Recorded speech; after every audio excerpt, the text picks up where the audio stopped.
Marshali na Agacencwire Lambert Bainomugisha yatandika ekitambo kya misa ky'omwaka musya kandi yabashagatirwe Father Richard Sebugwawo.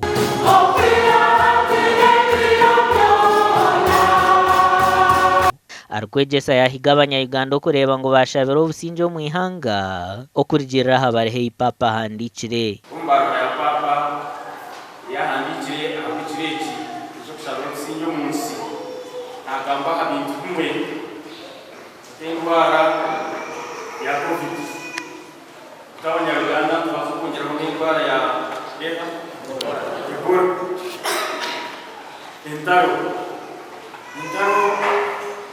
ziri mu nsonga tubaza kwekateeka Russia na Ukraine. Oguhona yagira ngo obusingye bushemerire kutandikira omu mitima y'abantu.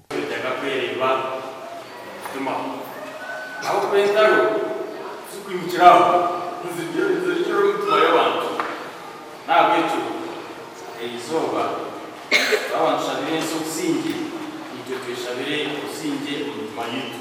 Emmanuel Mbarara mukuru wa Parish Council aha bwanyamatanga hine entanda yakomera abaziire. Abana batanga kumuruka akasente tutakamarira omu kucakara tukamarira omu kushemererwa k'omwaka maricyo turye mpora turye kake kore ngo abana bitu bagaruka mu mashomero kuko abana bitu batashomera tutakubaho kushemererwa omu cyanga kitu cyankore no mu bantu bitu bona omunsi obumwihangire. Abafire mukama baheze cyumuro kirungi konka kandi abaruho mukama baheze omugisha rero umwaka gubo gwihorere ogwentunguka.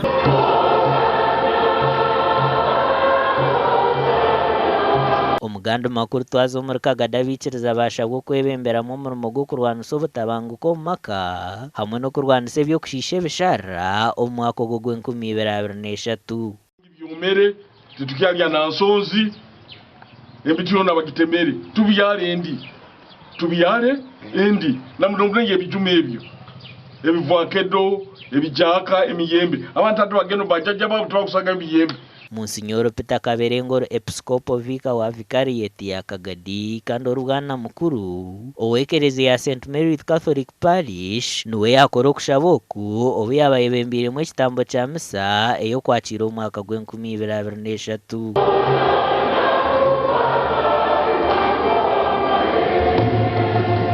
Omunyeshenjero wawe yaga East eri kumusana owashaba nabo yashaba bikiriza okukora ebyokugenderaho omwaka omusya ogw'2023.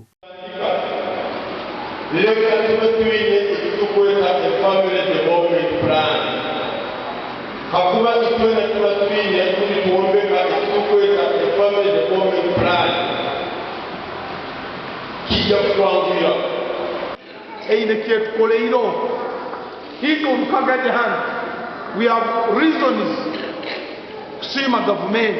Finansonga nyingi. One, wanamkura fazi ngudo mtauni.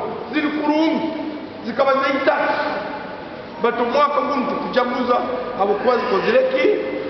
Gashakwa Ambrose Nwaga wa Katoto na Adolfa Yoreka.